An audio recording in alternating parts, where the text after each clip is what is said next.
Hello everyone, welcome to our channel RKR info wallet. So ఇవాళ మనం SSC public ఎగ్జామ్స్లో mathematics సబ్జెక్ట్లో 100 మార్కులు ఎలా సాధించాలి అనే దాని గురించి డిస్కస్ చేద్దాం. జనరల్గా గమనించినట్లయితే ఇప్పటికీ 30-40% మంది స్టూడెంట్స్కి మ్యాథ్స్ అంటే ఏదో తెలియని కొంచెం భయం. మ్యాథ్స్ అనేది మీరు భయపడుతున్నట్లు పెద్ద డిఫికల్ట్ సబ్జెక్ట్ ఏం కాదు. మ్యాథ్స్లో ప్రాక్టీస్ అనేది చాలా ఇంపార్టెంట్. ప్రాక్టీస్ చేయాలి. బట్టి పడితే మ్యాథ్స్ రాదు. మిగతా సబ్జెక్టులు అన్నీ బట్టి పట్టి చదివితే కొద్దిగా గుర్తుంటాయి, కానీ మ్యాథ్స్ అలా కాదు. బట్టి పట్టకూడదు, ప్రాక్టీస్ ఎక్కువగా చేయాలి. కాబట్టి కంపేర్ చేసి చూడండి, మిగతా సబ్జెక్టులో కంటే 100కు 100 మ్యాథ్స్ సబ్జెక్ట్లోనే ఎక్కువ మందికి వస్తాయి కూడా. ఒకరోజు ఎలాగో హాలిడే వచ్చింది కాబట్టి మనకు మిగతా సబ్జెక్ట్స్ కంటే కూడా మ్యాథ్స్ ప్రిపేర్ అవ్వడానికి టైం ఎక్కువగా ఉంది మనకు. సో మనం ఈ టయాన్ని వేస్ట్ చేయకుండా ఒక ప్లానింగ్ ప్రకారం ప్రిపేర్ అయితే మనకు ఎక్కువ స్కోర్ చేయడానికి అవకాశం ఉంది మ్యాథ్స్ సబ్జెక్ట్లో. ముందుగా మన టీచర్స్ చెప్పిన ఇంపార్టెంట్ క్వశ్చన్స్ 8 మార్క్స్వి కానీ 4 మార్క్స్వి కానీ వీటిని బాగా ప్రాక్టీస్ చేయండి. 1-2 సార్లు ప్రాక్టీస్ చేయండి. ఇవి ప్రాక్టీస్ చేసిన తర్వాత ఇది వరకు మీరు స్కూల్లో రాసిన క్వశ్చన్ పేపర్స్ ఉంటాయి, వాటిని అన్నిటినీ రివైజ్ చేయండి.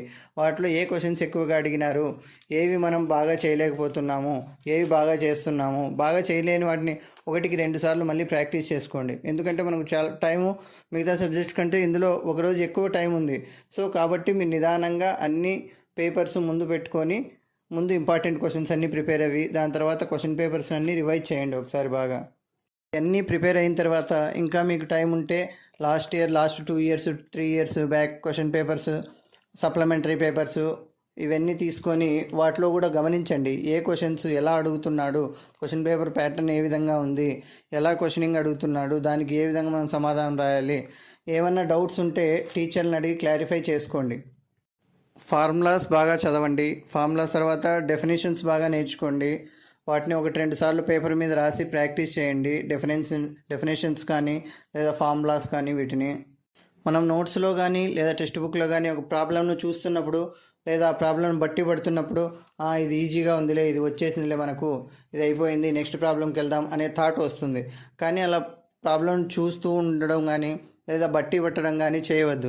మీరు ఎప్పుడైతే పేపరు పెన్ను తీసుకొని ఆ ప్రాబ్లంను ప్రాక్టీస్ చేయడం మొదలు పెడతారో స్టెప్ బై స్టెప్ ప్రాక్టీస్ చేస్తూ రండి. అప్పుడు మీకు ఎక్కడైనా ఒక్కోసారి ఈ స్టెప్ నుంచి ఈ స్టెప్ ఎలా వచ్చింది అనే డౌట్ వస్తుంది. మనకు అలా డౌట్ వచ్చినప్పుడు ఏం చేస్తాం, దాని గురించి ఆలోచిస్తాం. దీని నుంచి ఇది ఇలా వచ్చింది, అలా ఆలోచించి నిదానంగా ఇంకా స్టెప్ బై స్టెప్ చేస్తూ సొల్యూషన్ కంప్లీట్ చేస్తాం దాన్ని. కొన్ని టెక్స్ట్ బుక్లో ఉన్నట్లుగానే డైరెక్ట్ క్వశ్చన్లు ఇవ్వచ్చు, లేదంటే కొన్ని అదే కాన్సెప్ట్ మీద ఇండైరెక్ట్గా క్వశ్చన్లు ఇవ్వచ్చు. అప్పుడు మనం బట్టి వెళ్ళామనుకోండి, ఆ క్వశ్చన్ సేమ్ కాన్సెప్ట్ ఏమో సేమ్ ఉంటుంది, కానీ దాంట్లో ఉన్న నంబరింగ్ వేరేగా ఉంటుంది కాబట్టి అవే మనం రాయలేకపోతాం. సో అలాంటప్పుడు మనం ఏం చేయాలి, అందుకే మనం practice is main important. Practice చేయాలి. ప్రాక్టీస్ చేస్తే మనకు కాన్సెప్ట్ తెలుస్తుంది. కాన్సెప్ట్ పరంగా మనం ప్రాక్టీస్ చేసినామనుకోండి, కాన్సెప్ట్ని అర్థం చేసుకొని ఈ కాన్సెప్ట్ ప్రకారం ఇలా వెళ్ళాలి అని అర్థం చేసుకొని ప్రాక్టీస్ చేస్తాం కాబట్టి అక్కడ ఇండైరెక్ట్గా క్వశ్చన్ అడిగినా కూడా మనం సులువుగా ఆన్సర్ చేయగలుగుతాం. Paper presentation is more important. మన మార్క్స్ మొత్తం పేపర్ ప్రజెంటేషన్ మీదనే ఆధారపడి ఉంటాయి. సో పేపర్ ప్రజెంటేషన్ నీట్గా చేయండి. ప్రతి ఒక్కదానికి క్వశ్చన్ నెంబర్ వేసినామా లేదా అని 1-2 సార్లు జాగ్రత్తగా గమనించండి.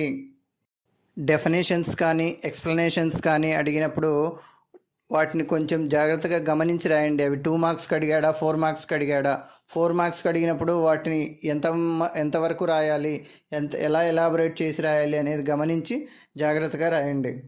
ప్రాబ్లమ్ సాల్వేషన్ చేసేటప్పుడు కూడా జాగ్రత్తగా గమనించి చేయండి. ఒక చిన్న ప్లస్ మైనస్ మిస్టేక్ వల్ల ప్రాబ్లం మొత్తం మార్క్స్ లాస్ అయిపోతాం మనం.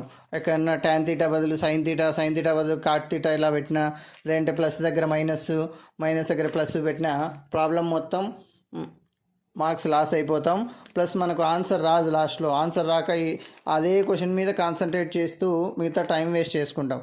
సో అలా చేయకుండా నిదానంగా ఆలోచించి జాగ్రత్తగా రాయండి. ఇకపోతే ముఖ్యంగా చెప్పేది ఏంటంటే, మనకి ఇచ్చిన బుక్లెట్లో 24 పేజెస్ మాత్రమే ఉంటాయి. ఆ 24 పేజెస్లో మాత్రమే ఎగ్జామ్ మొత్తం కంప్లీట్ చేయండి. కొందరికి రఫ్ వర్క్ ఏంటంటే చేతి మీద రాసుకునే అలవాటు ఉంటుంది. అలా చేయొద్దు, అలా చేయడం తప్పు. ఒక పేజెస్లోనే మనం రఫ్ వర్క్ అని కింద మెన్షన్ చేసి ప్రతి పేజీలో కావాలంటే ప్రతి పేజీలో కూడా రఫ్ వర్క్ అని మెన్షన్ చేసి అక్కడే కింద నీట్గా రఫ్ వర్క్ చేసుకోండి. ప్లస్ ఇంకొక మెయిన్ పాయింట్, అందరూ చాలా వరకు చేసే తప్పు ఏంటంటే గ్రాఫ్ పేపర్లో క్వశ్చన్ నెంబర్ వేయకపోవడం. గ్రాఫ్ పేపర్లో తప్పనిసరిగా క్వశ్చన్ నెంబర్ వేయండి, ప్లస్ స్కేల్ కూడా రాయండి. స్కేల్ కూడా మర్చిపోవద్దు. స్కేల్ మర్చిపోవడం వల్ల మీరు 1 or 2 మార్క్స్ లాస్ అవుతారు. క్వశ్చన్ నెంబర్ మర్చిపోవడం వల్ల మొత్తం 8 మార్క్స్ లాస్ అవుతారు. ఇది జాగ్రత్తగా గమనించి క్వశ్చన్ నెంబరు, స్కేలు తప్పనిసరిగా వేయండి గ్రాఫ్లో. సో పైన చెప్పిన విషయాలన్నీ జాగ్రత్తగా గమనించి పేపర్ ప్రజెంటేషన్ నీట్గా చేసి అన్నిటికీ క్వశ్చన్ మార్క్ వేసామా లేదా 1కి 2 సార్లు ఎగ్జామ్ అయిపోయిన తర్వాత చెక్ చేసుకోండి.